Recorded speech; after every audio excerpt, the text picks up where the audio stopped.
আগুনে ভস্মীভূত বাড়ি, অসহায় পরিবার। আগুন লেগে পুরো ভস্মীভূত হয়ে গেল পুরো বাড়ি। ঘটনাটি ঘটে বৃহস্পতিবার রাতে বাঁকুড়ার ওন্দা থানার শাওড়াঘাটি গ্রামে। বাড়ির সবকিছু পুড়ে ছাই, এখন অসহায় পরিবার। বৃহস্পতিবার রাতে বাড়িতে ধোঁয়া দেখতে পেয়ে তড়িঘড়ি বাড়ির সদস্যরা বাইরে বেরিয়ে যায়। চোখের সামনে ভয়াবহ আগুন গ্রাস করে পুরো বাড়ি। চোখের সামনে সবকিছু পুড়ে ভস্ম হয়ে যায়। কুশ ঘোষ নামে ক্ষতিগ্রস্ত পরিবারের দাবি, বাড়ির কোনো কিছুই আর অবশিষ্ট নেই, সব শেষ। এখন কিভাবে দিন কাটবে, কোথায় থাকবো তা ভেবে পাচ্ছি না। বাড়ির পরিবারের সদস্যরা কোনো রকমের প্রাণে রক্ষা পেয়েছে। অগ্নিদগ্ধ হয়েছে বাড়ির গৃহপালিত পশুও। পরিবারের দাবি, উনুনের আগুন থেকে প্রথমে খড়ের বস্তা আগুন লাগে, সেখান থেকে মোটরবাইক ব্লাস্টিং হয়ে আগুন ছড়িয়ে পড়ে বাড়ির সর্বত্র। স্থানীয় মানুষ, দমকল ও ওন্দা পুলিশ এসে আগুন নিয়ন্ত্রণে নিয়ে আসে। আগুন নিয়ন্ত্রণে আসার আগেই সব শেষ। বাড়ির কোনো কিছুই আর অবশিষ্ট নেই দাবি পরিবারের। আমি রাত্রে উঠে গায়ে দিলাম, গায়ে ধোয়া বাঁধা করে গরুকে খাবার দিলাম।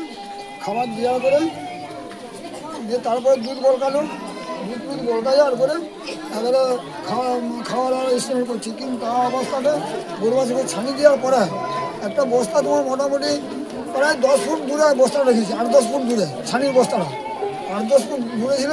কিন্তু আগুন মোমেন্টে এমন কিছু থাকে না, সামান্য আগুন টিনকুটি ছিল। কিন্তু বস্তাটা যে 8-10 ফুট দূরে আছে, সেই বস্তাটা কিন্তু যে কোনো উপরে বেড়ালে ফেলুক আর কুকুরি ফেলুক, যে কোনো প্রকারে মনে হচ্ছে অনুভব সেটা। কীভাবে গোয়াল দুটি বিমানকে চলে গেছে। অপন্তু যে গোয়ালটা বাস করতো গরু বাছুর, সে গোয়ালটা তালপাতা দিয়ে ঘুরা ছিল। অপন্তু মনে হচ্ছে যতদূর সম্ভাবনা তালপাতার মধ্যে আগুন মনে হয় লেগে যেতে আস্তে আস্তে আমরা আছি দালান ঘরের মধ্যে। আর বৌমারা ছেলেরা সব মাটির ঘরে আছে। এবার টাকা পয়সা গয়না ঘাটি চাল ধান যা যা ছিল সমস্ত কিছু এই দালান ঘরের মধ্যে, এই মাটির ঘরের মধ্যেই ছিল। কিন্তু সেই অবস্থাতে ছোটোবেলা ঘুমাতে আগুনের তাপ পেয়েছে। আমার পরে কিন্তু উঠে গেছে। তখন দেখছে দাদা বৌদি যারা আছে, ওর নিজের স্ত্রীকে টেনে বার করিয়ে ওর দাদা বৌদির বাকিটা গোড়ায় ভেঙে ওই দাদা পক্ষ বেরিয়ে আগুন লেগে গেছে। সেই অবস্থায় দাদা বেরিয়ে তখন পেছন ধরে দেখছে হো জ্বলছে। আমি কিন্তু দালান ঘরে ভিড়ে শুয়ে আছি।